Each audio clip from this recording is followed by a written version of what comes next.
శివాజీ గారు చెప్పారు. So okay, ఆ రోజు మీరు దాడులు చేయించారు కాబట్టి ఇవాళ కర్మ రిటర్న్స్ అది. సో జరుగుతాయి, మరి మీరు ఆ రోజు ఎంకరేజ్ చేశారు కాబట్టి ఈరోజు ఆటోమేటిక్గా జరుగుతాయి అని ఆయన ఆ పార్టీలు ఎక్కడ కూడా కావాలని చేయించదు అంటున్నారు. కానీ వైసీపీ నేతలు ఆరోపిస్తున్నది ఏంటంటే కొన్ని చోట్ల జనసేన పార్టీ నేతలే డైరెక్ట్గా వెళ్ళి దాడులు చేస్తున్నారు, ఆయుధాలతో వెళ్ళి. టీడీపీ నేతలు దాడులు చేస్తున్నారని వైసీపీ వాళ్ళు ఆరోపిస్తున్నారు. ఏది ఒక్కరోజుకే? అశోక్ గారు నమస్తే. మీకు బిగ్ టీ ప్రేక్షకులకి మిత్రుడు శివాజీ గారికి నమస్కారం సార్. సార్ మీ టైటిల్ మాత్రం బాగుంది సార్. నేను బాగా వేరే ఆడుకుంటా కొద్ది రోజులు అన్నిటికీ కర్మ రిటర్న్స్ అనేసి. ఆ? నా ఫేస్బుక్ లో నా ట్విట్టర్ లో దాన్ని హెడ్డింగ్ పెట్టుకుంటా, కర్మ రిటర్న్స్ అని. బాగుంది టైటిల్ సార్. కర్మ ఎవరు ఫలితం సార్. అశోక్ గారు వినిపిస్తుందా వినపడుతుందండి సార్? మనం ఇందాక చూసాం, మీరు ఇందాక ప్లే చేశారు. ఒకటి మాచర్ల ఘటన, ఒకటి టీడీపీ ఆఫీస్ పై ఘటన. రెండు కాదు, చాలా జరిగాయి. ఈ రాష్ట్రంలో కనిపించిన దాడులు, కనిపించిన హత్యలు, ఆత్మహత్యలు, అత్యాచారాలు అన్ని మర్చిపోయా మిమ్మల్ని కూడా కొట్టుకుంటూ తీసుకెళ్లి పోలీస్ స్టేషన్లో పడేసినట్టున్నారు కదా. ముందు చాలా సార్లు అసలు సార్ ఇన్ని ఇబ్బందులు పెట్టారు నా మీద. నగరి పోలీస్ స్టేషన్లో ఒక రాత్రి అంతా పడేశారు. నగిరి పోలీస్ స్టేషన్లో, తిరుమలలో, విజయవాడ పోలీస్ స్టేషన్ అన్నింటిలో కేసులు పెట్టి, నానా ఇబ్బందులు పెట్టి.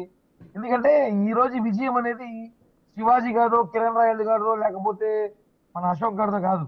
ఈ విజయము ప్రజలు ప్రేమతో కసితో ఓట్లేసేవాళ్ళు చూసాం. ప్రేమతో ఓట్లేసేవాళ్ళు ఉన్నారు, కసితో ఓట్లేసేవారు, మార్పు కోసం ఓట్లేసేవారు. ఈసారి జనము భయంతో ఓట్లేస్తారు.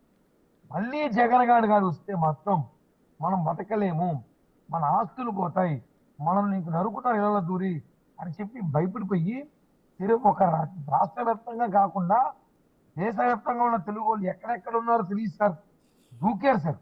అసలు తిరణాలకు వచ్చినట్టు వచ్చారు జనం. వచ్చి గుంపులు ఓట్లు వేస్తారు. మాకు అప్పుడే అర్థమైంది మేము భారీ మెజార్టీతో గెలుస్తున్నామని.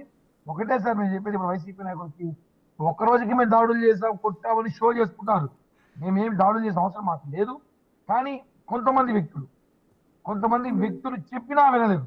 రాజకీయాల్లో ఉన్నప్పుడు హోదాగా చెప్పాం, రే కర్మ ఎవరు వదలదు, మళ్ళీ రాజకీయాల్లో మళ్ళా మా ప్రభుత్వం రాబోతుంది, మీలాంటి ఇబ్బంది పడతారన్నా కూడా కొంతమంది 30 ఏళ్ళు మా అన్న సీఎం, 30 ఏళ్ళు మమ్మల్ని ఎవరు ఏం చేయలేరు, మేమే ఉంటాం, మా పార్టీలో రాకపోతే నరుకుతాం, మా పార్టీ రాకపోతే మీ ఆస్తులు కాజేస్తామని అనేక ఇబ్బందులు పెట్టారు సార్.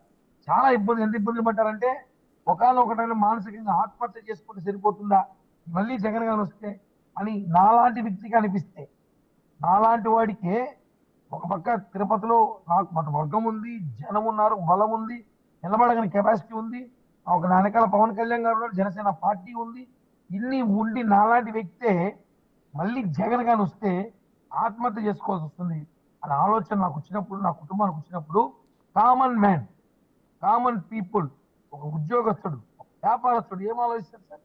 ఖచ్చితంగా ఆలోచిస్తారు. కాబట్టి వాళ్ళు ఓటు అనే ఆయుధంతో వేసిన ఓటు దిమ్మ తిరిగి మొమ్మ కనిపించింది. ఏంటి సార్ అసలు ఓటింగ్? ఎవడన్నా గెలిస్తే 5,000 గెలుస్తుంది, 10,000తో, 20,000తో, 60,000, 70,000, 80,000, 50,000, 60,000, 70,000. ఏంటి సార్ అసలు? సిక్సర్లు అన్ని వాళ్ళు బ్యాట్స్మెన్ గుర్తుంటే అది కాదు మీరు ఇప్పుడు ఆ గెలిచిన ఉత్సాహంలో వైసీపీ వాళ్ళని చితకబోతున్నారని వాళ్ళ ఆరోపణ. కొడుతున్నారా అని అడుగుతున్నా. మీరు చెప్పే కరెక్టే సార్. చితక బాగుతున్నామనే ఊరికి ఎక్కడ ఆరోపణలు లేవు, ఆధారాలు లేవు. ఏదో ఒకటో రెండో చోట్ల వాళ్ళు ఏదో తాగి ఏదో మాట్లాడడం, రెచ్చగొట్టడం చేస్తుంటారు. ఒకటి సార్, గెలిచిన ఆనందం ఉంటుంది.